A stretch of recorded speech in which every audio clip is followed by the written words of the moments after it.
Huge show.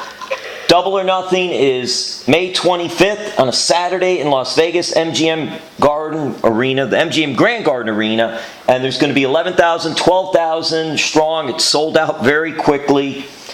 Cody, athletes, celebs, entertainers enjoy pro wrestling.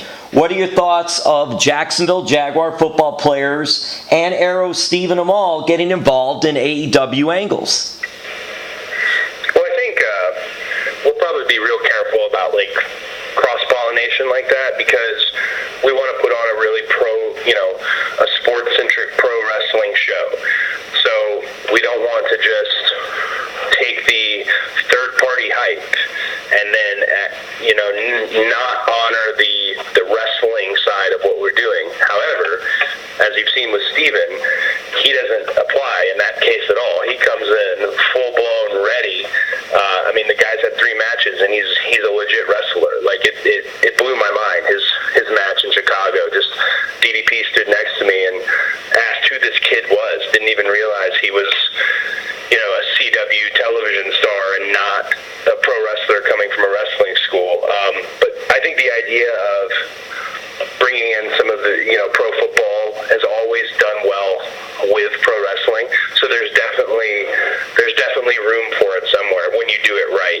Goldberg's a great example of where it was done right, and his football background was highlighted in the way like that. So I have an open mind. For AEW to grow, how is important that backing, that financial support, and the booking?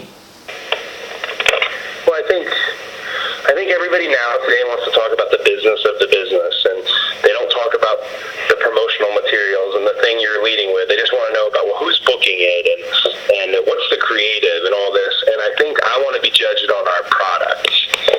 It's no secret if you look up the Khan family. It's no secret what the financial backing is. It's no secret if you look up the creative structure. It's all public. It's all out there on what the creative structure is to AEW.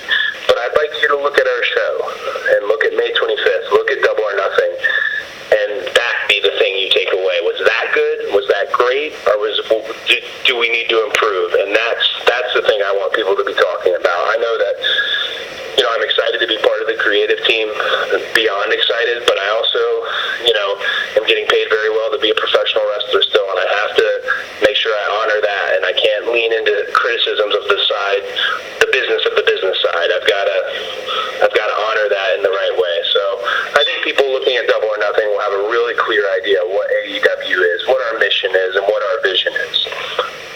And with that, what are the goals for AEW, and is being the number one wrestling promotion in the world part of that goals? I think the number one thing right now is to be a true alternative, but to be an alternative for pro wrestling that is not similar to what we're an alternative from. I want to do a sports-centric pro wrestling show. That's what Tony wants to do. That's what me, Matt, and Nick have always wanted to do. We want to do a sports-centric pro wrestling show. Many years ago, I was told, pro wrestling is sports entertainment, and I don't disagree that it is sports entertainment. But pro wrestling is entertaining enough, in my opinion, the actual pro wrestling. And there are a lot of elements that just don't gel well and are dated, antiquated elements in 2019, when really the best thing you can provide them is that bell-to-bell, in the ring, storytelling, and that's a big goal for ours. That's out of the gate. The number one thing we want to be is just an alternative, sports-centric pro wrestling show. Cody, what is the target market, or is that too broad to say right now? No, it's not really a question for me, just because, maybe it is. The target market, I always say, is our base that we have already. You hear all these people online like, gosh, they got to get casual fans. They got to get casual fans. Well, would we get casual fans at the expense of discouraging the fans who have been with us all along? What I said with All In was very true. People wanted this, and a lot of people doubted me. People thought, oh, no way, they can't do this. They can't put 11,000 people in that building, and we did. And we could have put 20,000 people in that building. It's something that people want. So I always like to honor my base first. They're the ones who are there. They're the ones who are there for us, and they're the ones who, have joined this revolution. But think that's one of the wonderful things about this being a collaboration is you got to keep an open mind.